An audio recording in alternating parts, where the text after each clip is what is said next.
তা বাইজিদ আল্লাহর ওলি রাস্তা দিয়ে হেঁটে হেঁটে পাহাড়ি এলাকায় গেছে।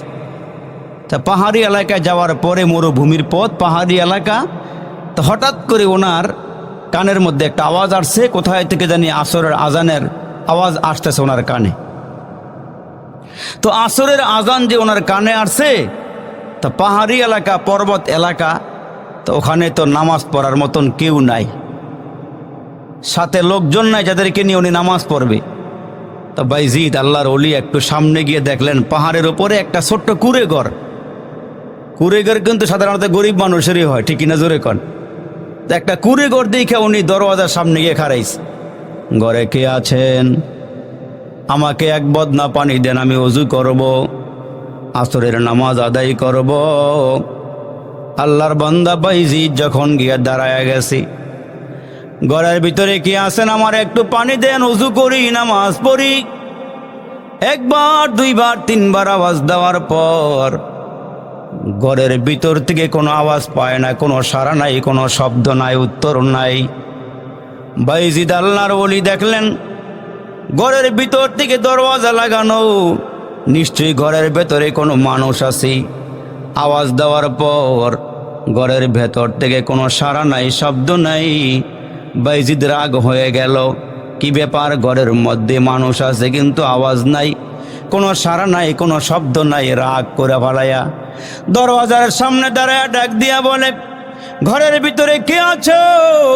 আমার এক লোটা পানি দাও, এক বদনা পানি দাও, ওযু করব, নামাজ পড়ব। ঘরের ভিতর থেকে কোনো আওয়াজ যখন পায় না, হঠাৎ করে নারীর কণ্ঠে একটা আওয়াজ, ডাক দিয়া বলে, বাইজিদ এত রাগ করো কেন, এত রাগ করো কেন? এইটা কিন্তু বাইজিদ পাখি মারার জায়গা নয়। সুবহানাল্লাহ বলে, পাখি মারার জায়গা না মানি? বাইজিদ আসার সময় হাঁটতে হাঁটতে ক্লান্ত হয়ে গেছে, তো উনি একটা গাছের কিনারায় বসে আরাম করতেছে। তো গাছের উপরের থেকে একটা পাখি, পাখি তো আর বাইজিদ চিনে না, পাখি তো আর এলাকার মেম্বার চেয়ারম্যান চিনে না, কে দামি কে বেদামি। তো পাখি গাছের ডালার মধ্যে আইসা বসছে, উপরের থেকে পাখির পায়খানা করার সময় হয়েছে, একটু পায়খানা করে দিচ্ছে। তো ওই পায়খানাটা বাইজিদের শরীরের মধ্যে আইসা লাগছে। তো বাইজিদ এত রাগ করছে যে সফরের মধ্যে আসি, মুসাফির হালাতে আমি আসরের নামাজটা পড়ব, আর পাখিটা আমারে পায়খানা করে দিয়া জামাটা নাপাক করে দিল, কারবারটা করলো কি? উনি একটু রাগ কইরা, গোস্সা হইয়া, মেজাজটা গরম কইরা ওপরের দিকে নজর দিছে, চাউনি দিছে। একটা চাউনি যখন দিছে, এই চাউনি গিয়া ওই পাখির গায়ে লাগছে। লাগার সঙ্গে সঙ্গে উনি নিচের থেকে বইসা উপরের দিকে চাউনি দিছে। এই চাউনির মধ্যে এমন একটা জলসা বের হইছে, আল্লাহু আকবার, পাখির গায়ে আগুন লেগে গেছে। আর একটু জোরে কর না সুবহানাল্লাহ। একটা নূরের ঝলক বের হইছে, পাখির গায়ে আগুন লেগে গেছে। তাজকিরাতুল আউলিয়ার মধ্যে লেখক লেখেন, এদিক দিয়ে যে ওই যে কুড়ের ঘর মধ্যে একটা গরিব মহিলা, কাঠুরিয়ার বিবি মহিলা, উনি বড় আল্লাহওয়ালা ছিল, বড় বুজুর্গ ছিল মহিলাটায়। তো উনি নামাজের পরে বসে বসে তাসবিহ তাহলিল করতেছে। তা এই মুহূর্তে উনি মোরাকাবার হালাতে বসে বসে দেখতেছে যে বাইজিদ একটা জায়গার মধ্যে বইসা মেজাজ গরম করে উপরের দিকে নজর দিছে, আর ওই নজরের কারণে গাছের পাখির মধ্যে আগুন লেগে গেছে। সুবহানাল্লাহ বলেন। তো বাইজিদ যখন রাগ করে গিয়ে পানি চাইছে, ঘরে কে আছেন, পানি দেন, ওযু করুন, পানি দেন। রাগ যখন করছে, ভিতর থেকে মহিলা কণ্ঠে আওয়াজ দিয়ে বলে, বাইজিদ এইখানে রাগ দেখায়ও না, এটা কিন্তু পাখি মারার জায়গা না। সুবহানাল্লাহ জোরে কন, রাগ দেখায় না, এটা কিন্তু পাখি মারার জায়গা না। বাইজিদের টনক নড়ে উঠছে, কিরে পাখি মারলাম কই? আর এই মহিলা দেখলো কেমনে? আল্লাহর ওলি বাইজিদ ডাক দিয়া কয়, মা পানি দেন, ওযু করি, নামাজটা আদায় করি গো মা। বাইজিদ ওযু করলেন, নামাজ পড়লেন। নামাজ পড়িয়া ডাক দিয়া কয়, মা গো আপনি কেমনে বুঝলেন, কেমনে জানলেন আমি যে গাছের নিচে বইসা পাখির দিকে নজর দিয়ে আগুন লাগাইয়া দিয়েছি? আল্লাহর বান্দি ডাক দিয়া কয়, বাইজিদ আমার স্বামী একজন গরিব মানুষ, জংলায় জংলায় ঘুরিয়া ঘুরিয়া কাঠ বিক্রি করে, কাঠ সংগ্রহ কইরা বিক্রি করে। এরে বাইজিদ যেদিন খানা আনে আমি খানা খাই, শুকরিয়া আদায় করি।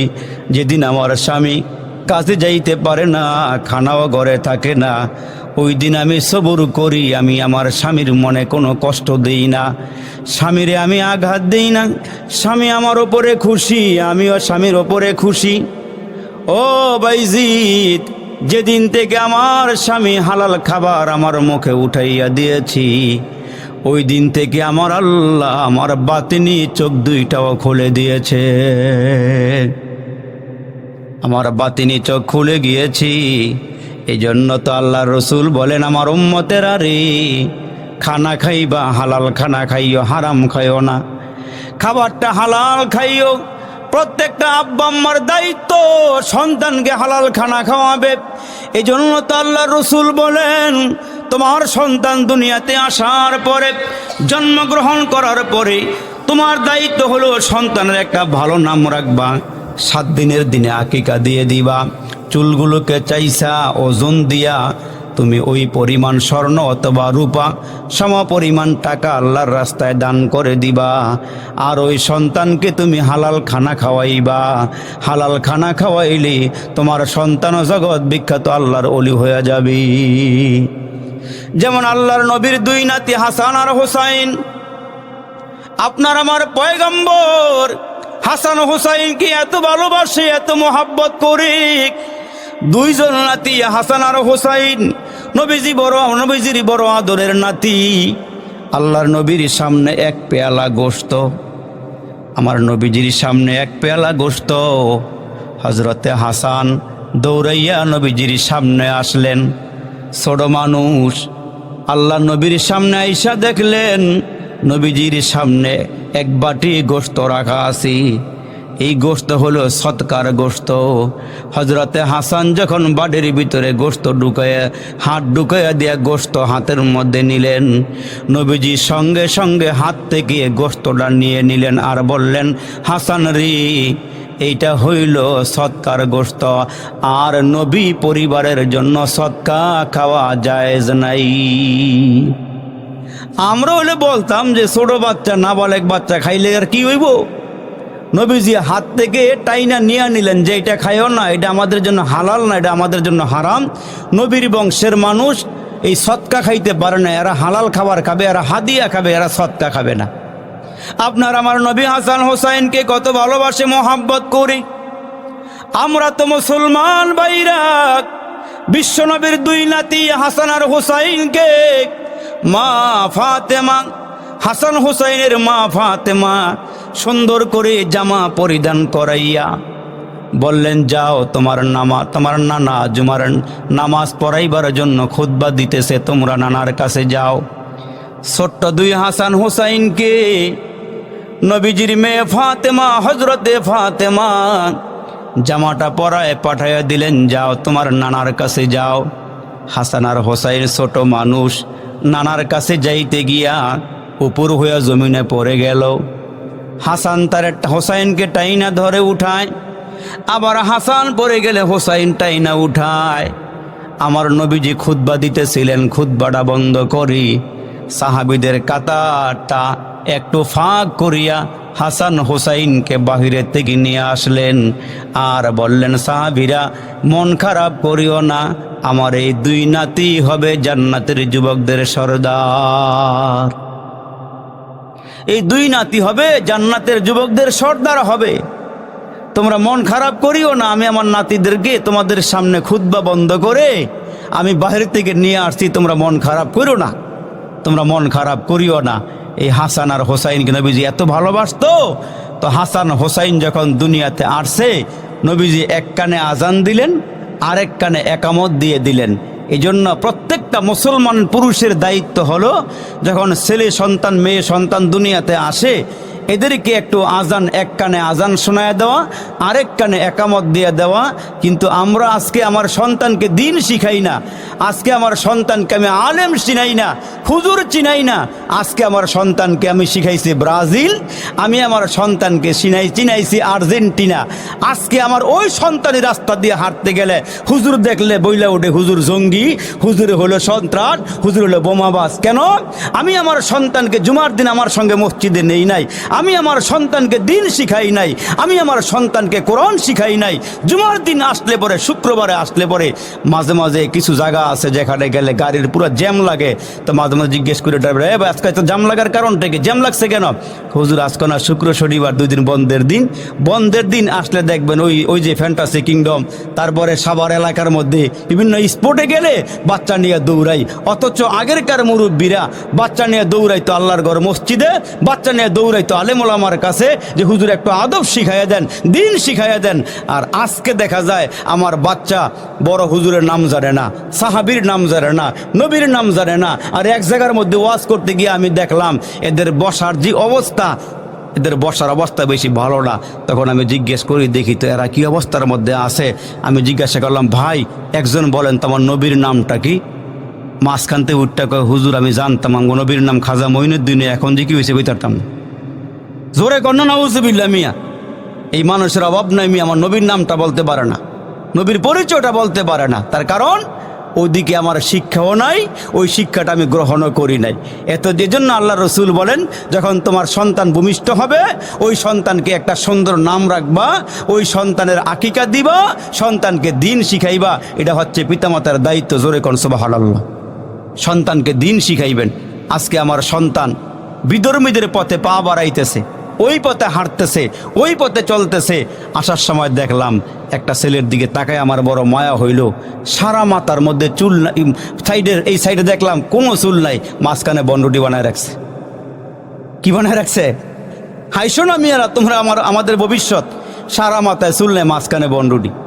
আবার দেখি একটার দিকে ছায়া দিয়ে একটা গেঞ্জি পরছে, সামনে এক বেডি, পিছনে আর এক বেডি, ডাইন দিকে এক বেডি, বাম দিকে এক বেডি, ছবি ছবি। অর্থাৎ হের ডাইনে বামে ফেরেশতা, হের দিকে আসবো দূরের কথা, হের কাছে কুত্তই হয়তো না। তার কারণটা কি? ওই যে আজকে টিভি খুললেই দেখে গেঞ্জিটার স্টাইলটা কি, প্যান্টের স্টাইলটা কি। এখন প্যান্ট পরে, ওপরে পকেট, নিচে পকেট, বাইরে পকেট, সামনে পকেট, পিছনে পকেট। একটা জিগাইছিলাম, কি এত পকেট কিনলে গা? হুজুর পলিথিন বাইরে বন্ধ হওয়ার পরে এই ফ্যান বার হয়েছে। পলিথিন বন্ধ হওয়ার পরে বলে ফ্যান বার হয়েছে। বাজারে গেলে হুজুরে একদিকে মাছ লবণ লাগবে, একদিকে তরকারি লবণ লাগবো। আবার মাঝে মাঝে কিছু স্টাইল দেখলে এমন লাগে, এরা কই শিখলো এই স্টাইল? তার কারণ শিখার কারণ হইলো এরা তো মুসলমানের দাসে চলে না, এরা ইহুদি বেঈমানদের দাসে চলে। যার কারণে ওইগুলো যে যেমন দেখে এরা এমন স্টাইল করে চলে। যেমন এক জায়গাতে ওয়াজ করতে যাওয়ার সময়, আমরা সারা বাংলাদেশ ঘুরি তো, আগে তো এলাকা ভিত্তিক ওয়াজ করতাম, এখন সারা বাংলাদেশে দৌড়াইলে অনেক জায়গার মধ্যে অনেক কিছু দেখা যায়। তো এক জায়গাতে গিয়ে দেখলাম যে একটা ছেলে আমার সামনে খানা খাইতে বসছে হোটেলের মধ্যে। তা আমি ছায়া দেখি, হ্যাঁ একটা ফুল শার্ট পইরা একটা হাফ গেঞ্জি উপরে পরে রাখছে। তবে চিন্তা করলাম, কি রে, একটা ফুল শার্ট গায়ে দিয়ে হাফ গেঞ্জি উপরে, কারণটা কি? তা আমি এরে বাইল দিয়া, যাতে এরা আবার রাগ না করে, আমি বললাম, মিয়া ভাই তুমি একটু দাঁড়াও তো, তোমার একটু দেখি। হ্যাঁ দাঁড়াইছে, দাঁড়ানোর পরে আবার বসাইছি। তার মনে মনে প্রশ্ন, এই হুজুরে আমার দাঁড়া করাইলো কেন, আবার বসাইলো কেন? খানা খাইয়া যখন রওনা দিছি, বের হয়ে যাবো, আমার হুজুর একটা কথা। কি কথা বলো? হুজুর আমারে খাড়া করাইলে কেন, বসাইলেন কেন? মনে কিছু নিবা? না হুজুর নিব না, বলেন। আমি বললাম যে তোমার ফুল শার্টের উপরে তুমি হাফ গেঞ্জি পরছ, আমি এই স্টাইলটা দেখা আমি তোমার দাঁড়া করা দেখলাম, তুমি যে একটা বড় প্যান্ট পরছ, এই প্যান্টের নিচে আন্ডার প্যান্টে আছে, এটা তুমি উপরে পড়ছো নিচে পড়ছো, এটা দেখলাম আমি তোমার উঠাইয়া। কয়দিন পরে আসতে পারে, অসুবিধার কারণ নাই, আসতে পারে কয়দিন পরে, স্টাইল শুরু হয়ে গেছে। এই জন্য মুসলমান আমার নবীর তরিকায় চলবে, ঠিক কিনা জোরে বলেন। সন্তানদেরকে ওই তরিকাই চালাবে, ওই তরিকা শিক্ষা দিবে, তাহলে এই সন্তান আপনার আমার কথা মানবে, আপনার আমার কথা অনুযায়ী চলবে। আর না হইলে এই সন্তান ভবিষ্যতে ওই যে মাঝে মাঝে পত্রিকা খুললে দেখেন, ছেলে বাবারে মারছে, ছেলে মারে হত্যা করছে, ছেলে বাবারে হত্যা করছে। এই কালচার আস্তে আস্তে সমাজে ঢুকতেছে। যাতে করে সমাজের ভিতরে এগুলো ঢুকতে না পারে, আমাদেরকে সোচ্চার থাকা লাগবে। আল্লাহ কবুল করুক, বলেন আমিন। আর একটু জোরে আওয়াজ করে বলেন আমিন। এই জন্য বলতেছিলাম বাবাজির, আরে নেককার মানুষের সঙ্গে চলাফেরা করা, নেককারদের সঙ্গে উঠা বসা করা। কারণ হইল আলেমের কাছে গেলে ভালো পরামর্শ দিবি, আলেমের কাছে গেলে ভালো পথ দেখাইয়া দিবি। খারাপ মানুষের কাছে গেলে খারাপ পথ দেখায়া দিবে। এই জন্য মুসলমান ভাইরা রে আমার, নবীর তরিকায় চলবো, নবীর কথাগুলো মানব, নবীর সঙ্গে চলাফেরা করি আবু বকর সিদ্দিক জান্নাতি হয়ে গেল, নবীর সঙ্গে চলাফেরা করিয়া হযরত ওমর জান্নাতি হয়ে গেল, নবীর সঙ্গে চলাফেরা কইরা ১৬ লক্ষ সাহাবী দামি হয়ে গেল। এ নবীর উম্মতের দল, আল্লাহ নবীর সাহাবীরা নবীর জন্য পাগল, নবীর এক নজর না দেখলে পাগল পারা হয়ে যায়। নবীজির সঙ্গে নবীর সঙ্গে উঠা বসা করে, নবীর সঙ্গে চলাফেরা করে, কারণ আমার নবী ছিল বরকতের নবী, আমার নবী ছিল দামি নবী। ওই পয়গম্বর নবীর কাছে সাহাবাই কেরাম বৈশা বৈশা নবীজির কাছ থেকে দিন শিখত, কোরআন শিখত, আর ওই সাহাবিগুলো কোরআনওয়ালা হইয়া জান্নাতি হইয়া দুনিয়ার জমিন থেকে বিদায় হয়েছে। এরা নবীজির সঙ্গে উঠা বসা করছে, নবীজির সঙ্গে চলাফেরা করছে, কারণ নবীর হাতে বরকত, পায়ে বরকত, চলাফেরার মধ্যে বরকত। ওই বরকত সাহাবায়ে কেরাম পাইছে কেমনে জানেন? আল্লাহ নবীর সাহাবী হযরতে আলী কাররামাল্লাহু ওয়াজহু ফজরের নামাজ পড়লেন। এখন তো হালকা হালকা শীত, ভোর রাত্রে লাগে, কুয়াশাও মাঝে মাঝে পড়ে। হযরতে আলী রাদিয়াল্লাহু তাআলা আনহু ঘরের মধ্যে কোনো খাবার নাই, ঘরের মধ্যে হাসান হোসাইন ক্ষুধার্ত, বিবি ফাতেমাও ক্ষুধার্ত। হযরতে আলী কাররামাল্লাহু ওয়াজহুর বিবি ফাতেমাও ক্ষুধার্ত, ঘরে কোনো খানা নাই। ফজর নামাজের পর ফাতেমা ডাক দিয়ে বলে, স্বামী আজকে কয়েকদিন যাবৎ ঘরের মধ্যে কোনো খানা নাই, আপনি যান না আমার বাবার কাছে কিছু খানা নিয়ে আসেন। হযরতে আলী কাররামাল্লাহু ওয়াজহু বলেন, আমি চাদর মুড়া দিয়া, চাদর গায়ে দিয়া নবীজির সামনে গেলাম। ফজর নামাজের পরে আল্লাহ নবী পায়চারি করতেছেন, হাঁটতেছেন। আমাকে দেখার পর কুয়াশাও পড়ছে। বিশ্বনবী রহমতের নবী আমাকে দেখে বলে, তুমি কি? কয় আমি আলী। কয় ফজর নামাজের পরে এখানে কেন ঘোরাঘুরি করতেছে, কারণটা কি বলো? হযরতে আলী রাদিয়াল্লাহু তাআলা আনহু বলেন, নবী গো, আমার ঘরে কোনো খানা নাই। ইয়া রাসূলুল্লাহ, আপনার কাছে আসছি, কোনো খানা আছেনি? আমার বিবি ক্ষুধার্ত, হাসান হোসাইন ক্ষুধার্ত। আমার নবী ডাক দিয়ে বলে, এরে আলী, আমার ঘরে কোনো খানা নাই, তোমাদেরকে খানা দিব কোথায় থেকে? তবে শোনো, তুমি একটু সামনের দিকে হাঁটিয়া যাও, ওইখানে গিয়ে দেখো একটা খেজুর গাছ দাঁড়ায় আছি। ওই খেজুর গাছের সামনে যাইয়া আমার কথা বলবা, দেখবা তোমার এসে খেজুর দিয়া দিবে। মরা খেজুর গাছ দাঁড়ায় আছে। হযরতে আলী কাররামাল্লাহু ওয়াজহু বলেন, নবীজির কথা অনুযায়ী আমি বের হয়ে গেলাম। সামনে গিয়ে দেখি একটা মরা খেজুর গাছ দাঁড়ায় আছে। ওই খেজুর গাছটা দেখে আমি চলে আসলাম। আগো নবীজি, আমাকে পাঠাইছেন, জীবিত খেজুর গাছ হইলে খেজুর পাওয়ার আশা ছিল, কিন্তু আমি সামনের দিকে গিয়ে দেখলাম একটা মরা খেজুর গাছ দাঁড়ায় আছে। ওগো আল্লাহর নবী, মরা খেজুর গাছ আবার কেমনে খেজুর দিবি? আমার রহমতের নবী ডাক দিয়ে কয়, আলী রে, পাঠাইছি আমি নবী, তুমি কেন ফেরত আসলা?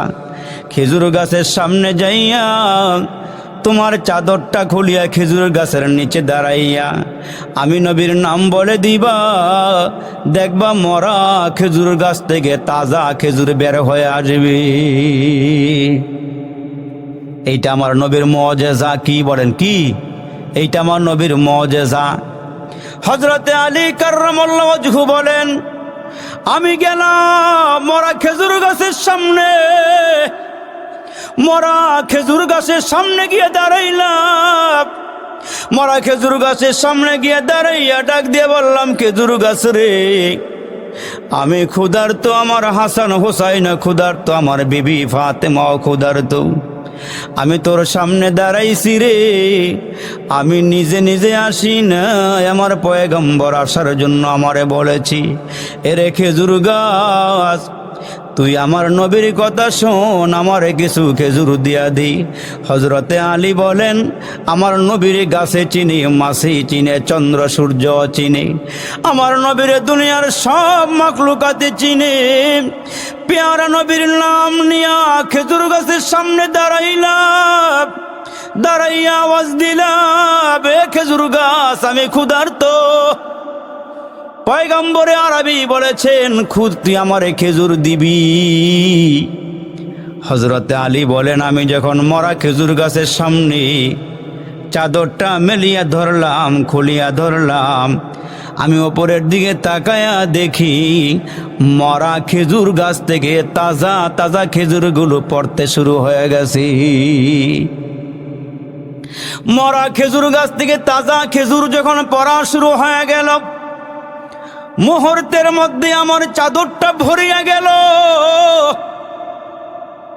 মুহূর্তের মধ্যে চাদরটা ভরিয়া যাওয়ার পর আমি চাদরটা মুড়ি দিয়া নিয়ে আসলাম, রওনা হয়ে গেলাম। খেজুর যখন আমার চাদরটা ভরে গেল, আমি চাদরটা গুটাইয়া চাদরটা মুড়ি দিয়া নবীজির সামনে এসে দাঁড়ায় বললাম, ইয়া রাসূলুল্লাহ, ওগো নবীজি, এই নেন খেজুর নিয়ে আসছি। আমার নবী ডাক দিয়ে, আলী রে, খেজুর কই পাইলা? কয়, মরা খেজুর গাছের সামনে গিয়ে আপনার নামটা বলার সঙ্গে সঙ্গে আমার চাদরের মধ্যে তাজা তাজা খেজুরগুলো পড়া আরম্ভ হয়ে গেছে। বিশ্ব নবী, রহমতের নবী ডাক দিয়া কয়, আলী রে, তুমি খোঁজ খেজুর লওয়া বন্ধ করলা কেন? তুমি যদি খেজুর লওয়া বন্ধ না করতা, কিয়ামত পর্যন্ত মরা খেজুর গাছ থেকে তাজা খেজুর পড়তেই থাকতো। কারণ আমি হইলাম আল্লাহর নবী। এ আলী, আমি আল্লাহর নবী, আমি আল্লাহর নবী। ভালো করে শোনেন, এ আমার বাবাজিরা রে, এ মুসলমান ভাইরা রে, পিয়ার নবীরে গাছে চিনে, মাছে চিনে, মাটি চিনে, সব জিনিসে চিনে, পাথরে চিনে, ইটের কণায় চিনে, পাথরের কণায় নবীরে চিনে। নবীর জামানার মধ্যে সবচেয়ে বড় দুশ্মন, সবচেয়ে বড় নবীর দুশ্মন হইল আবু জাহিল্লায়। নবীজিরে পদে পদে পরীক্ষা করে, ওই পদে পদে পরীক্ষা করার পর আমার নবী শুধু পরীক্ষায় পাশই করে, ফেল করে না। সুবহানাল্লাহ। কোনোভাবেই আমার নবীকে ফেল করাইতে পারে না। আবু জাহিল্লাহ হাতের মুঠোর ভিতরে কতগুলো পাথর খণ্ড লইয়া, জমিনের থেকে কতগুলো পাথর, ছোট ছোট পাথর হাতের তালুর মধ্যে লইয়া মুষ্টি বন্ধ করিয়া নবীজির সামনে এসে দাঁড়াইছে। দাঁড়ায় বলে, মুহাম্মদ, তোমার কথা আমি জানি, দুনিয়ার সব কিছুও শোনে, চন্দ্রও শোনে, সূর্যও শোনে। কয়, তাই নাকি? কয়, হ্যাঁ, ভালো করে শোনেন, বসেন। নবীজিরে চাঁদেও চিনি, সূর্যও চিনি। আবু জাহিল্লা নবীর সামনে এসে কয়, বাতিজা রে, আমার হাতের মুঠোর ভিতরে কি আছে তুমি যদি বলতে পারো, আমি তোমার সামনে কালিমা পরে মুসলমান হয়ে যাব। একটা শর্ত লাগাইছি, আমার হাতের মুঠোর ভিতরে কি আছে তুমি যদি বলতে পারো, কালিমা পরে মুসলমান হয়ে যাব। মুষ্টি কিন্তু বন্ধ, দেখা যায় না কি আছে। আমার নবী ডাক দিয়ে কয়, চাচা, আমার বলার দরকার নাই, আপনার হাতের মুঠোর ভিতরে আপনি কি নিয়ে আসছেন আপনি ভালো জানেন। তবে যেইটা মুঠোর ভিতরে আছে এইটাই যদি সাক্ষ্য দেয় আমি আল্লাহর নবী, আপনি মানবেননি? আর একটু জোরে কন, যেইটা মুঠোর ভিতরে আছে ওইটাই যদি আমার সাক্ষী দেয় আমি আল্লাহর নবী, আপনি মানবেননি? কোন? হ্যাঁ, মানব। আমার নবী বলতেছে, আচ্ছা তাহলে শোনেন, আপনার হাতের মুঠোর ভিতরে কি আছে এটা কানের কাছে লাগান। হাত যখন সামনের থেকে কানের কাছে আনছে, দেখে ভিতরের পাথর খণ্ড থেকে আওয়াজ আসতেছে, লা ইলাহা ইল্লাল্লাহ, লা ইলাহা ইল্লাল্লাহ, মুহাম্মাদুর রাসূলুল্লাহ সাল্লাল্লাহু আলাইহি ওয়াসাল্লাম। উর্দু কবি সুন্দর করে কয়, একদিন কা ওয়াকিআ अबू जाहिल ने कहा, आए मोहम्मद कह दीजिए मेरा हाथ में है किया, कहते ही कंकोरी कलिमा तैयब पढ़ते ही। আবু জাহেল লেখা, বাতিজা বুঝতে পারছি, জাদু করছো করছো, হাতের মুঠোর ভিতরে পাথর করে ফেলাইছো। নাউজুবিল্লাহ, জোরে কন। এই আবু জাহিল যা বলে, আবু কুবাইস একটা পাহাড় আছে, ওই যে বাইতুল্লাহ শরীফের পাশে। তা আবু জাহেল্লাই নবীজির সামনে এসে, ভাতিজা আসো, তুমি যদি এই পাহাড়ের উপরে দাঁড়াইয়া আঙ্গুলটা ইশারা করে আকাশের চাঁদকে 2 খণ্ড করতে পারো, তাহলে আমি কালমা পরে মুসলমান হয়ে যাব। জমিনের ডাবাদ দেখেন, উপরের ডা। আল্লাহু আকবার। সমস্ত নবীদেরকে আল্লাহ তাআলা যে মুজিজা দান করেছিলেন, একে আমার নবীরে তা দান করছিলেন। সুবহানাল্লাহ, জোরে বলেন। সব কিছুর নিয়ামত আমার নবীরে আল্লাহ বেশি দিছে। আল্লাহু আকবার। এখন আমার নবীকে ডাক দিয়ে বলে, ভাতিজা রে, জাবালে আবু কুবাইস পাহাড়ে গিয়ে আমার সামনে দাঁড়ায়া তুমি যদি আঙ্গুলটা উঁচু করে আসমানের চাঁদ রেখে 2 খণ্ড করে দেখাইতে পারো, বিশ্বাস করো ভাতিজা, আমি কালমা পরে মুসলমান হয়ে যাব। ঠিক আছে তো, মানবেন তো? হ্যাঁ মানব। আমার নবী ডাক দিয়ে, আল্লাহ রে, আমার নিজস্ব কোনো ক্ষমতা নাই, সব ক্ষমতার মালিক কে? আওয়াজটা বাড়ায় দিয়ে বলেন না, সব ক্ষমতার মালিক কি? আন্নাল কুওয়াতা লিল্লাহি জামিআ, সব ক্ষমতার মালিক হলো আমার আল্লাহ। এ মুসলমান যুবকের আরিক, বিশ্বনবীর উম্মত হয়েছি আমরা দামিক। আল্লাহ তাআলা বলেন, আসমানের খুঁটি বানাই নাই। এ মুসলমান বাবা, আমরা এখানে যারা মুসলমান আছি, আমরা হলাম আসমানের খুঁটি। একজন মুসলমান জমিনে থাকবে, যার জবানে থাকবে আল্লাহ, 40 বছর পর্যন্ত কিয়ামত হওয়ার সম্ভাবনা নাই। তাহলে কিয়ামত পর্যন্ত কত মানুষ আসবে? এরে বাবা মুসলমান, জবানে থাকলেই হবে আল্লাহ আল্লাহ। আমার নবী পাহাড়ের উপরে দাঁড়ায় গেলেন। এ বাবা জিরারে, দাঁড়াইয়া ডাক দিয়া কয়, মালিক, আকাশের চাঁদ 2 টুকরা করার ক্ষমতা আমার নাই, আমি তোমার ক্ষমতায় চলি। আল্লাহ গো, আবু জাহেল মক্কার নেতায় যদি কালমা পড়ে, তাহলে প্রীতি নেতারা এমনি কালমা পড়ে ফেলবি। আল্লাহ, তোমার কাছে আমি চাই, আবু জাহিল্লাকে কালিমা পড়াইয়া দাও। এই জন্য আমার নবী আবু জাহিল্লাকে 1 বার নয় 2 বার নয়, এক রাওয়ায়াতে আসছে 1200 বার কালিমার দাওয়াত দেওয়ার পরেও এই নাখান্দা আবু জাহিল্লা কালমা পড়তে পারে নাই। হেদায়েত তার কবলে লেখা নেই আমার আল্লাহ। ইন্নাকা লা তাহদি মান আহবাবতা ওয়ালাকিন্নাল্লাহ ইয়াহদি মান ইয়াশা। হেদায়েত চাইতে হয়। হেদায়েত দেওয়ার মালিক আমার আল্লাহ। ইমানটা দিয়েছেন আমার রব আল্লাহ। মাঝে মাঝে আল্লাহর কাছে দোয়া করবেন, রব্বানা লা তুজিগ কুলুবানা বাদা ইজ হাদাইতানা ওয়া হাব লানা মিন লাদুনকা রাহমা ইন্নাকা আনতাল ওয়াহ্হাব। আল্লাহ, তুমি আমারে হেদায়েত দিয়া আমারে পথভ্রষ্ট কইরো না। আল্লাহ, আমারে হেদায়েতের মালা পরায়া আমাকে গোমরা বানায়ও না, তোমার দিন থেকে আমাকে সরাইয়া দিও না। আল্লাহর কাছে দোয়া করা। তো নবীজি দাঁড়ায় ডাক দিয়া কই, মালিক, আমি কই আর তোমার চন্দ্র কই? আল্লাহ, আমি আঙ্গুল ইশারা করব, তুমি চাঁদ 2 টুকরা করে দেখায়া দিবা। আবু জাহেল আকাশের চন্দ্রের দিকে নজর দিয়ে আসি, আমার নবী শাহাদাত আঙ্গুলটা উঁচু করেছি। উঁচু করতে দেরি হইছে, আবু জাহেল দেখে 2টা চন্দ্রটা 2টা খণ্ড হইয়া আবু জাহেলের সামনে আইসা পড়ে গেছে। ডাক দেখে, ভাতিজা, এইটারা শেষ করে দিলা? নাউজুবিল্লাহ, জোরে কর না। জাদু ওইখানেও করলা? নাউজুবিল্লাহ নাউজুবিল্লাহ। শুধু কি তাই? আরে সূর্য নবীর কথা শোনে। আমার নবী হযরত আলী রাদিয়াল্লাহু তাআলা আনহুকে নিয়ে সফরে গেলেন। সফরে বের হইয়া হাঁটতে হাঁটতে ক্লান্ত হইয়া আমার নবী, দিনের নবী হযরত আলীর রানের ওপরে মাথা মুবারক রাইখা ঘুমায় গেলেন। আমার নবী ঘুমাইতেছেন, ঘুমটা লেগে গেছে। এদিক দিয়ে আসরের নামাজের সময় প্রায় শেষের দিকে চলে আসছি। সূর্যটা পূর্ব আকাশ থেকে হেলতে হেলতে পশ্চিম দিকে গিয়া প্রায় অস্তমিত হয়ে যাওয়ার পথ। হযরত আলী রাদিয়াল্লাহু তাআলা তাকায়া দেখেন আসরের নামাজ প্রায় শেষের দিকে চলে আসছে। হযরত আলী আফসোস করে বলতেছে, আল্লাহ নবী ঘুমায় গেছে।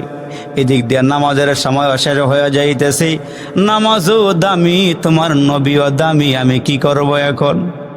তোমার নবীর ঘুমটা আমি কেমনে ভাঙবো? আবার এদিক দিয়ে নামাজও চলে যাইতেছে, রে মালিক আমি কি করব? নামাজের সময় চলে যাইতেছি বিদায় দিলের মধ্যে একটা আঘাত লাগছে। হযরত আলী রাদিয়াল্লাহু তাআলা আনহুর অজান্তে চোখ দিয়া গড়ায় গড়ায় পানি পড়তে পড়তে এক ফোঁটা পানি আমার নবীর গাল মুবারকের মধ্যে পড়ে গেল। আমার নবীর গালের মধ্যে যখন পানি লাগছে, নবীজির ঘুম ভেঙে গেছে। চক্ষু খুইলা তাকায়া দেখে হযরত আলীর দুই চোখের কোণায় পানি। আমার নবী ডাক দিয়ে কয়, আলী কি হয়েছে তোমার, কেন কাঁদো বলো? কি হয়েছে তোমার বলো, কেন কাঁদো? হযরত আলী রাদিয়াল্লাহু তাআলা আনহু ডাক দেয়া কয়, নবীজি কান্নার কারণ হইল আপনি আরাম করতেছেন, ঘুমাইতেছেন। ওগো নবীজি, আসরের নামাজের সময়টা প্রায় শেষ হইয়া মাগরিবের সময়টা কাছাকাছি চলে আসছি। আমার নবী ডাক দেয়া কয়, আলী রে, চোখের পানি আর ফেলেও না, পানি মুছে ফেলো, আমি আল্লাহর পয়গম্বর। আসরের সময় সূর্যটা যেখানে থাকার দরকার, আসরের নামাজটা পড়া দরকার, আমি তোমারে বলে দিলাম। আসরের সময় যেখানে সূর্য দেখেছিলা, ওযু করো, দেখবা সেখানেই সূর্য আইসা হাজির হয়ে যাবে, সেখানেই সূর্য এসে হাজির হয়ে যাবে। আলী ওযু করো, নামাজের জন্য দাঁড়াও। হযরত আলী বলেন, আমার নবীর মুজিজা, অলৌকিকতার ক্ষমতা, আমি তাকায়া দেখি সূর্যটা প্রায় অস্তমিত হয়ে যাওয়ার পথে ছিল। তাকায়া দেখি সূর্য ওই জায়গায় নাই, আসরের সময় যেখানে থাকা দরকার ওইখানে আইসা হাজির হইয়া গেছে। এই হলো আমার নবী, এই হলো উম্মতের নবী, আপনার আমার পয়গম্বর। দুনিয়াতে আল্লাহর কাছে কোনো কিছুই চায় নাই, ভালো খানা চায় নাই, ভালো বিছানাও চায় নাই, ভালো ঘরও চায় নাই, আরামের বিছানাও চায় না। জানেন কেন? আমার আল্লাহ ডাক দিয়া কয়, নবী গো, প্রত্যেকটা পয়গম্বরকে দুনিয়াতে একটা জিনিস চাইতে দিয়েছিলাম, চাওয়ার সঙ্গে সঙ্গে আমি দিয়ে দিয়েছি। একটা দোয়া কবুল হওয়ার শর্ত আমি দিয়েছিলাম, চাওয়ার সঙ্গে সঙ্গে ওই দোয়াটা কবুল হয়ে যাবে। আপনি আমার কাছে চান, দোয়া করেন, আমি আল্লাহ যেইটা চাইবেন সেইটাই দিয়া দিব। আমার নবী আমাদের দিকে তাকায় কয়, আল্লাহ আমি এইটা দুনিয়াতে নিব না, এটা আমি হাসরের ময়দানে নিব, দুনিয়াতে আমি ওইটা নিব না রে মালিক। আমি চাই হাসরের কঠিন ময়দানে ওইটা আমারে দিবা। আমি আল্লাহ তোমার কাছে বলতেছি, আমি আমার একটা উম্মত হাসরের মাঠে থাকাকালীন আমি জান্নাতে যাব না, আমি আমার সবগুলো উম্মত নিয়ে জান্নাতে যাব। আমি ওইটাই তোমার কাছে চাই,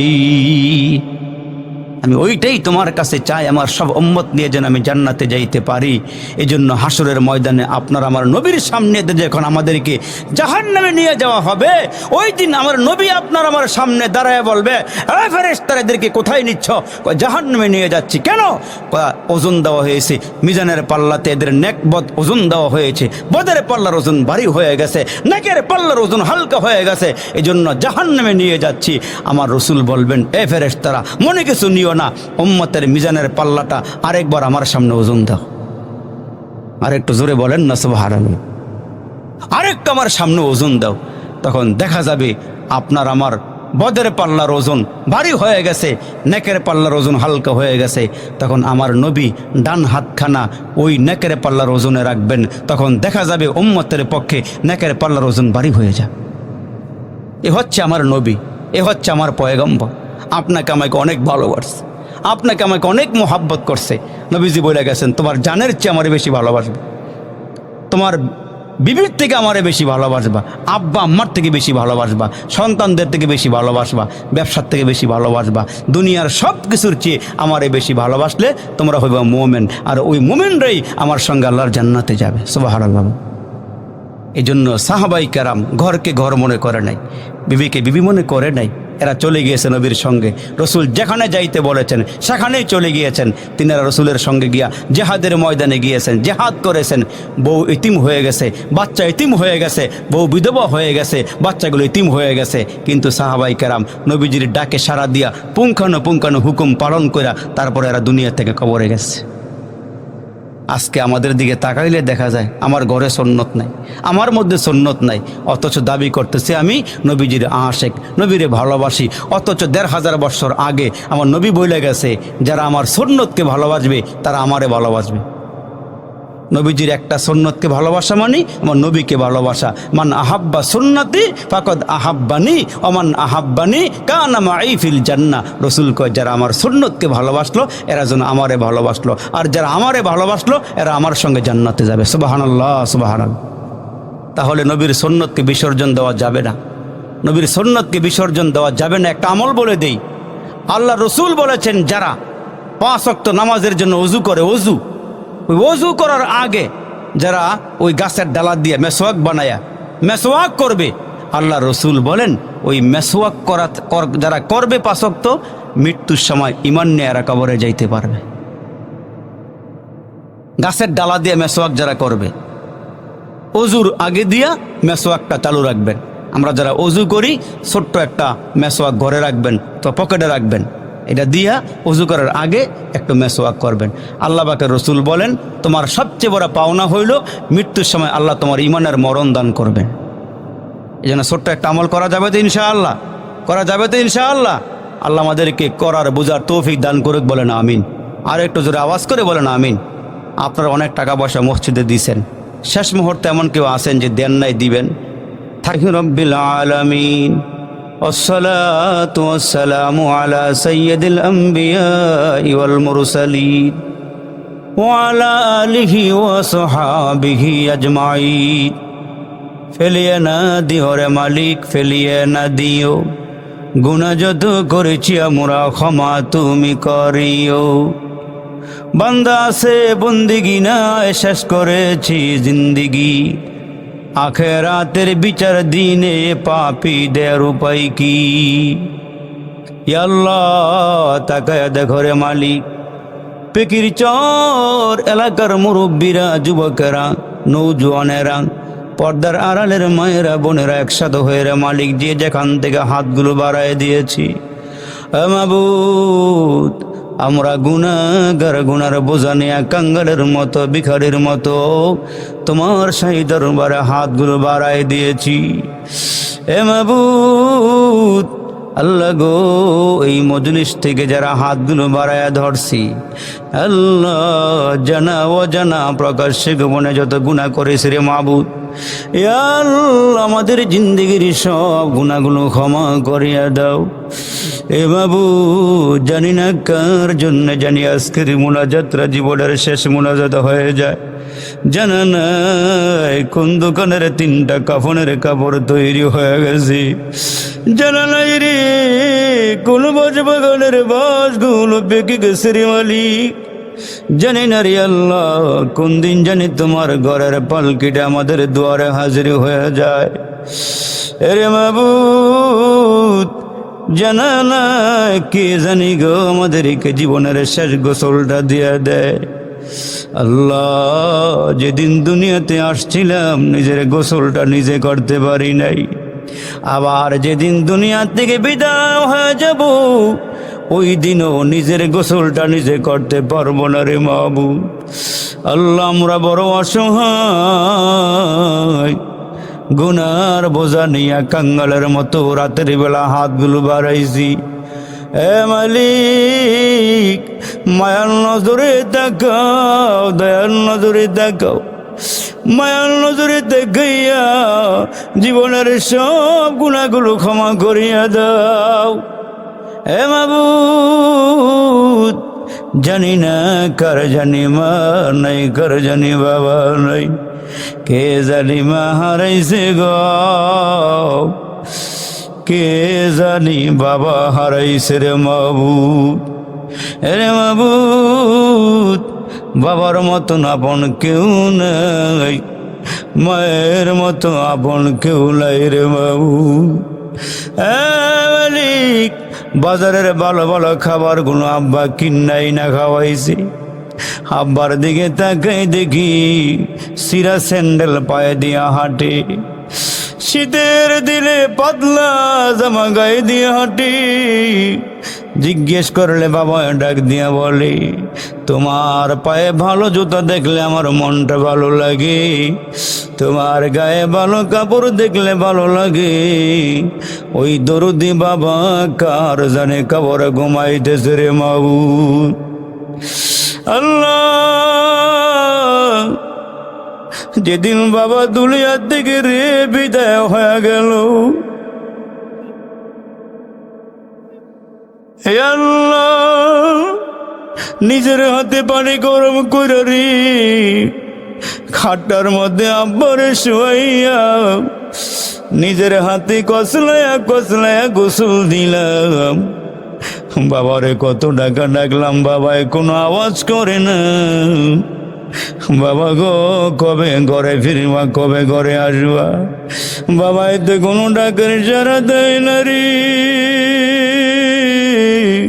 এই পিকের সারের বাবারা যারা হাত বাড়াইছে, কার জানি বাবা নাহি রে।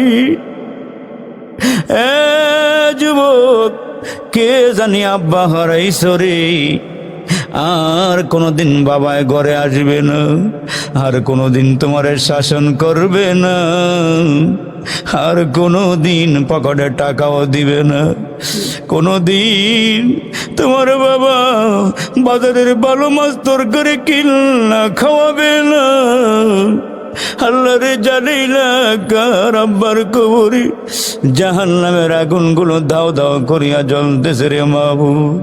এ আমার মুরব্বীরাও,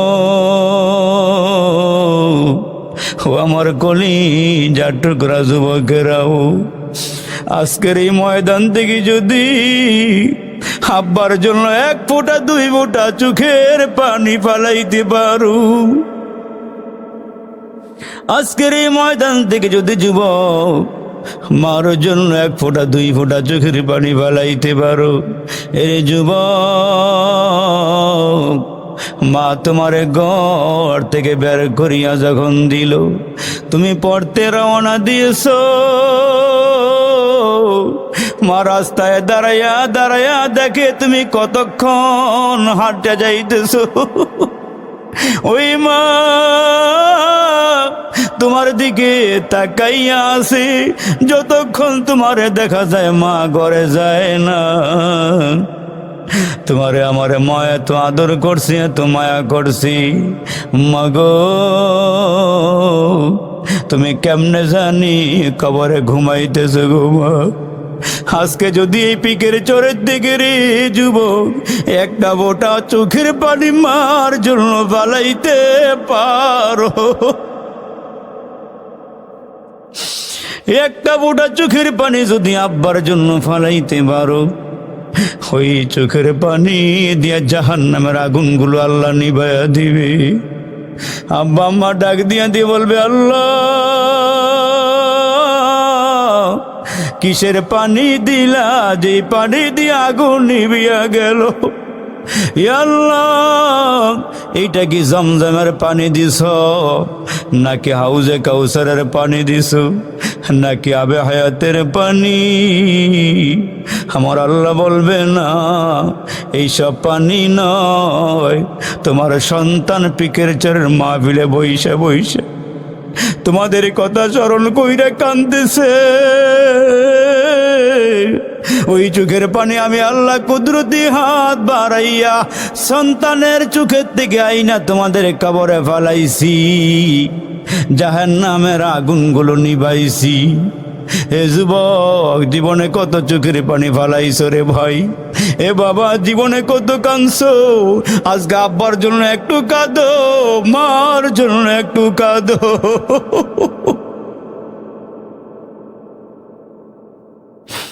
আল্লাহ রে, কবরের বাসিন্দারে কবরে আযাব দিও না। কার জানি দাদা নাই, কার জানি দাদি নাই রে, কার জানি নানা নাই, কার জানি নানি নাই রে। কে জানে শ্বশুর হারাইছে, শাশুড়ি হারাইছে, জোরার বাইটা কবরে ঘুমাইছে, বোন কবরে ঘুমাইছে। আল্লাহ সবাইকে মাফ করে দিও, কবরগুলো জান্নাতের বাগান বানায়া দিও। আল্লাহ মুরব্বীরা যারা আসছে, মুরব্বীকে আবু বকর সিদ্দিকের মতো বানাইয়া দিও। ইয়া আল্লাহ যুবকদেরকে হযরতে খালিদ বিন ওলীদের মতো বানাইয়া দিও। আল্লাহ মাহফিলটা তুমি কবুল করে নাও, যুবক ভাইদেরকে কবুল করে নাও, এরা যেন প্রতি বছর মাহফিল করতে পারে সেই তৌফিক দিয়ে দাও। আল্লাহ যারা দান করছে দানগুলো কবুল করে নাও। আমার মায়েরা, আমার বোনেরা, আমার বাবারা, আমার ভাইরা যারা দান করছে দানগুলো কবুল করে নাও। আল্লাহ যারা হাজিরা দিছে প্রত্যেকের হাজিরাগুলো কবুল করে নাও। আল্লাহ সবাইকে নামাজি বানায়া দাও, মা বোনদেরকে নামাজি বানায়া দাও, মা বোনদেরকে দিনদার ইমানদার পর্দাওয়ালি বানায়া দাও। মোহাব্বতে ওয়া শুনলো যারা এই মাহফিলে আসিয়া, আল্লাহ তাদের মরণ কইর কাবা ঘরে নিয়া, আল্লাহ তাদের মরণ কইর রওজা পাকে নিয়া। রব্বির হামহুমা কামা রব্বায়ানি সগীরা, রব্বির হামহুমা কামা রব্বায়ানি